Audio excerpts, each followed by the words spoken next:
আসসালামু আলাইকুম। আজকে আমি রান্না করব আনাজ দিয়ে, সিরি আনাজ বা কহি যা বলেন, যে যাই বলেন থাকেন না কেন, এটা দিয়ে তেলাপিয়া মাছের ঝোল। এখানে আমি পেঁয়াজ বেরেস্তা করে উঠিয়ে রেখেছি। এখন মাছগুলো আমি ভেজে নিব।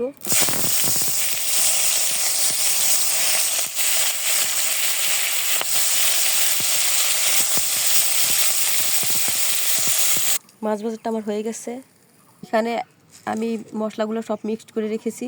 1 চামচ জিরা বাটা, 2 চামচ পেঁয়াজ বাটা, রসুন বাটা 1 চামচ, আর দিয়েছি হলুদ গুঁড়া 1 চামচ, মরিচের গুঁড়া 1/2 চামচ।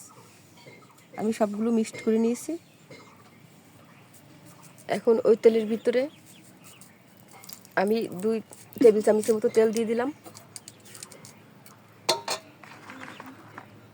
7-8টা কাঁচামরিচ কাটা দিয়ে দিলাম, আর সেই মশলাগুলো দিয়ে দিলাম।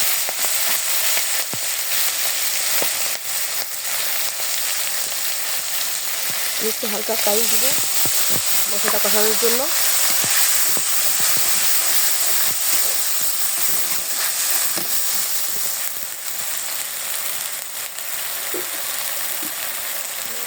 তার মতো লবণ। আমি সবসময় বলি যে মশলা কষানোটা হচ্ছে মেন, যে কোনো তরকারি স্বাদ আসে মশলা কষানোতেই।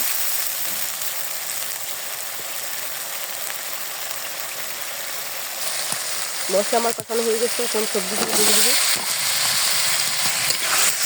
2 মিনিটের মতন সবজিটা মশলা দিতে নেড়ে চেড়ে দেবো।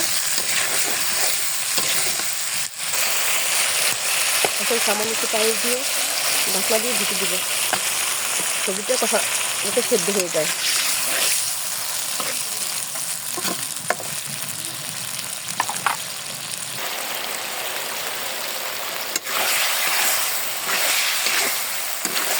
সবজি সেদ্ধ করার জন্য যে পানি দিয়েছেন সে পানি আমার সেদ্ধ শেষ হয়ে গেছে। এখন আমি ঝোলের পানি দিয়ে দেবো।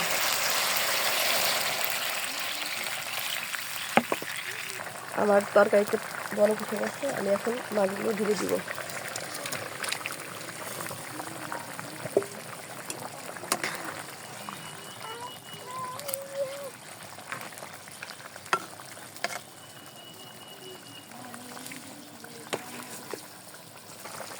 তরকারি প্রায় শেষের দিকে রান্না। এখন মশলাটা বেটে রেখেছিলাম সেগুলো দিয়ে দেবো।